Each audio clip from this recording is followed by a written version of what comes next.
سلامونه ملګرو. عمران خان سره مذاکراتو نه علاوه اسټابلیشمنټ سره بل لار نشته ده جی. نون لیگ مکمل ختمه شوې ده. د نون لیگ کیسه مکمل ختم شوې ده. نجم سیټي د دې خبرې دعوه کړې ده عمران خان اسټابلیشمنټ سره مذاکرات کولو دپاره کم اهم کسان کم شرط ایښودی دی او کم اهم کسان چې کوم دي عمران خان ټاکلي دي چې صرف او صرف د پی ټی آی دا کسان به اسټابلیشمنټ سره مذاکرات کوي او په کم شرایطو باندې به کوي. دا ټول تفصیل په دې ویډیو کې تاسو سره شریکوم. هغې نه علاوه عمران خان سره چا دوکه کړې ده، د پی ټی آی دننه غداري څوک کوي، شبلی فراز هم نمونه بیان کړي دي. اسحاق ډار ډیپټي وزیر اعظم ولې منتخب شو په دې باندې هم ډیټیل سره ډسکشن کوو. پی ټی آی ته دا مشوره چا ورکړه چې تاسو د اسمبلو نه استعفا ورکړئ؟ په څه وجه باندې پی ټی آی بلدیاتي انتخابات کې غټه کامیابي ترلاسه کړې ده، په دې باندې هم ډیټیل سره خبره کوو. اډیاله جیل نه عمران خان 3 غټ نمونه جاری کړي دي د مذاکرات حوالې سره چې دا 3 کسان به اسټابلیشمنټ سره مذاکرات کول شي،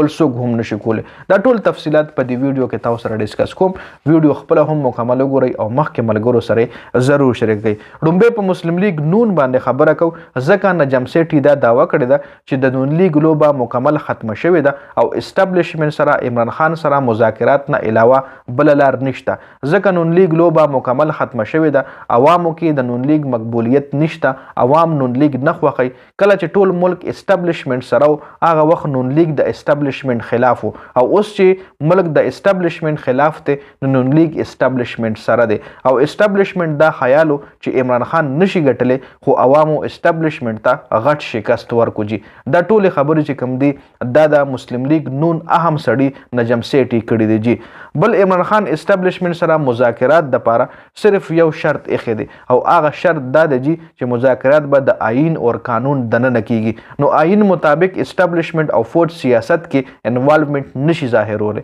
لکه عمران خان وایي چې زه مذاکرات کوم او مذاکرات په د آئین مطابق کیږي، دا شرط کې ایښودی دی او زموږ آئین کې دا دی چې فوج هم په سیاست کې دخل اندازي نشي کولی او اسټابلیشمنټ هم په سیاست کې دخل اندازي نشي کولی. نو چې کله د آئین مطابق د مذاکرات کیږي نو بیا چې دغه اسټابلیشمنټ په سیاست کې انوالومنټ نشي کولی نو بیا تاسو خپله سوچ وکئ چې دا مذاکرات په کیږي څنګه جی. خبل عمران خان سره چا دوکه کړي، کم نمونه مخې ته راغلي دي. پی ټی آی کې دننه څوک غداران دي، اوس په دې باندې لږ ډیټیل سره ډسکشن کوو. عمران خان جیل ته تلو نه پس او سپیشلی د انتخابات نه پس پی ټی آی کې د اختلافات خبرونه ډیر زیات راغلي وو. ډیر وکیلانو به عمران خان سره ملاقات کولو، په هغې کې د پی ټی آی کې ډیر زیات اختلافات راغلي وو ځکه عمران خان به دننه یو خبره وکړو، بهر به چې کسان راوته ای به بله خبره کوله. بهر په ملک کې به یو څه چلېده او عمران خان ته به دننه په جیل کې به هر حال احوال ویلې کېدو. بیا څه فیصلې داسې وشوې چې دغه فیصلې نه وې پکار ځکه پارټۍ کې داسې کسان وو چې هغوی عمران خان ته د بهر معلومات غلط ورکول او د عمران خان خبره به هم بهر بدله راتله.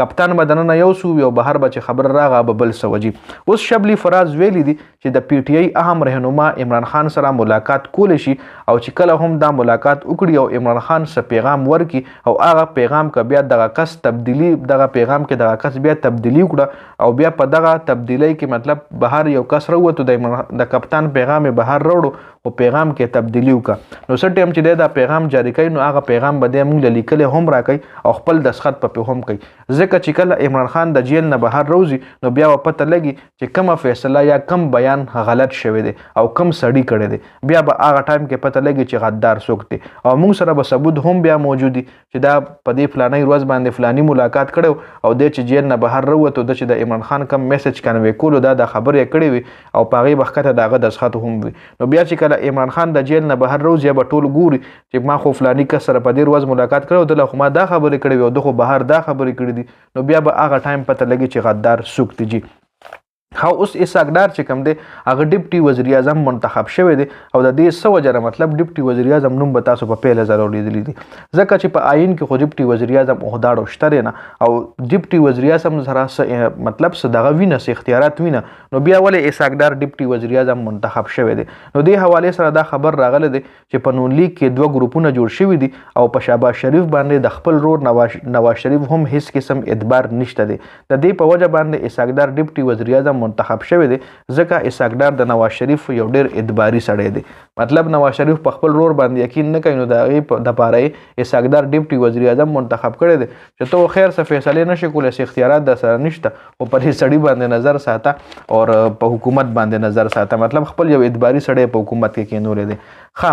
پی ټی آی ته چا دا مشوره ورکړې ده چې تاسو اسمبلو نه استعفا ورکړئ نو سن اتحاد کونسل حامد رضا پی ټی آی ته دا مشوره ورکړې ده چې تاسو اسمبلی نه استعفا ورکړئ ځکه د عوامو چې کوم موږ ته اوټ راکړی دی نو هغه دې دپاره نه دی راکړی چې موږ په اسمبلو کې کښېنو عوامو موږ ته اوټ دې دپاره راکړی چې موږ د عمران خان د کپتان د رهایي دپاره څه ناسه لار راوباسو او د عمران خان د رهایي دپاره کوششونه وکړو نو په دې وجه باندې وایي موږ له پکار چې اسمبلو نه استعفا واخلو د عمران خان رهایي دپاره کوششونه شروع کړو چونکې دا فیصله خو ما له غلطه ښکاري چونکې اسمبلی نه چې دی روزي نو بیا خو به ټول واک اختیار د مسلم لیگ نون شي بل پکې پی کې کې په شپږ تحصیلونو کې ضمني انتخابات شوي دي چې په دغه شپږ تحصیلونو کې پنځو کې پی ټی آی ته غټه کامیابي میلاو شوې ده بل کپتان د پی ټی آی درې اهم کسانو ته اختیارات ورکړي دي چې تاسو اسټابلیشمنټ سره مذاکرات کولی شئ دا درې کسان څوک دي عمران خان خپله د جیل نه دا نومونه خولی دي اډیاله جیل کې پرون 190 میلیون پاونډ کیس باندې سماعت شوی دی سماعت 3 مئی پورې ملتوي شوی دی سماعت دوران عمران خان صحافیانو سره گفتگو هم کړي دي څه خبرې هم کړي دي عمران خان درې نومونه یاد کړي چې دا درې کسان اسټابلیشمنټ سره مذاکرات کولی شي په هغه دریو کسانو کې یو علي امین ګنډاپور دی یو عمر ایوب دی او یو شبلی فراز نوم عمران خان ټاکلی دی چې دا درې وړه کسان اسټابلیشمنټ سره مذاکرات کولی شي نو په دې ویډیو کې دا اپډیټس ډېره زیاته مننه د ویډیو کتلو والسلام